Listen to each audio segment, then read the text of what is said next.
Bene, un'ultimissima domanda.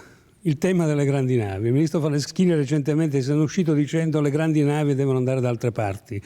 La governatrice del Friuli Venezia Giulia, Deborah Serracchiani, ha preso la palla al balzo, ha detto devono venire a Trieste. Le compagnie hanno detto che questa è una politica lontana dal mercato, il mercato vuole Venezia. Il governo non si è espresso ufficialmente se non in singole persone. Ecco, è all'ordine del giorno questo tema perché è cruciale per Venezia, per il Veneto, direi per il nord-est e per l'Alto Adriatico. Guardi, faccio due considerazioni, una specifica. Mi pare che siamo arrivati tutti finalmente alla conclusione che le grandi navi non devono passare per il bacino di San Marco. E questa è una decisione che più presto si prende, meglio è, perché si chiude un capitolo.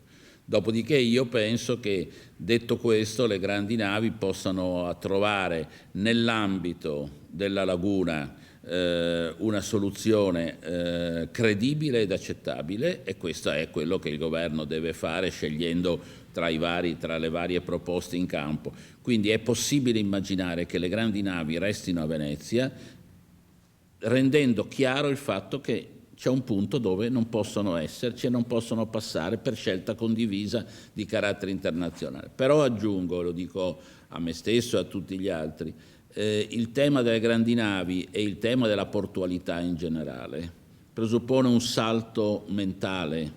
Noi non possiamo più andare avanti a fare competizione tra Venezia e Trieste, tra Venezia e Chioggia, tra Venezia e Ravenna. Cioè Rotterdam ha 350 chilometri di banchine. Se noi non immaginiamo un Alto Adriatico che ha una visione unitaria del proprio interesse, allora potremo attrarre il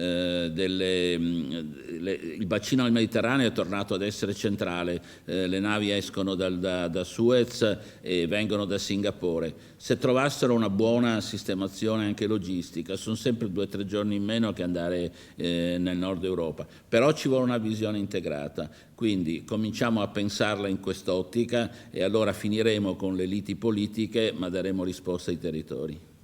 Sottosegretario Pierpaolo Baretta, la ringrazio molto della disponibilità, ci dispiace non averla con noi ma sappiamo che è un impegno, diciamo, ufficiale importante. Grazie e buon lavoro.